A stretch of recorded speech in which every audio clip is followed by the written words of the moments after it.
সবাইকে আসসালামু আলাইকুম। সবাই কেমন আছেন? আজকে পাখির ভিডিও নিয়ে আসলাম। আমাদের পাখিদের জন্য কয়েকটি খেলনা লিখেছি, একটু পরপর ওরা খেলে। যেমন এই যে ওরা একটু পরপর এখানে এসে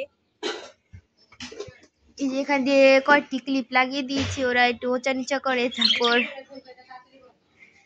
তারপর বাইরে দিয়ে পানি দিয়ে দিয়েছি, কারণ না ওরা পানিটি ফেলে দেয় বারবার, এই জন্য।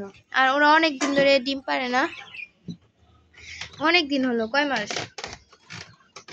হলো?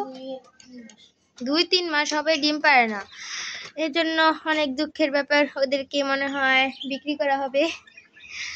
তারপর তারপর অন্য এক জোড়া পাখি আনবো, ওই জোড়া পাখির জন্য আবার একটি ভিডিও নিয়ে আসবো, ওই ভিডিও দিয়ে আপনারা দেখেন। আর ওদের দেখেন, ওদের খাবার দিয়ে রেখেছি, খাবার মনে হয় শেষ, সব ছিলকা, আর কিছু না। একটু পরে মনে হয় আবার খাবার দিতে হবে। এখন ওরা দুজন বসে আছে, আরও যেখানে একটা ঝুলনা দিয়ে দিয়েছি ওদের জন্য। সবাইকে আল্লাহ হাফেজ। এ পর্যন্ত আজকে ভিডিওটা।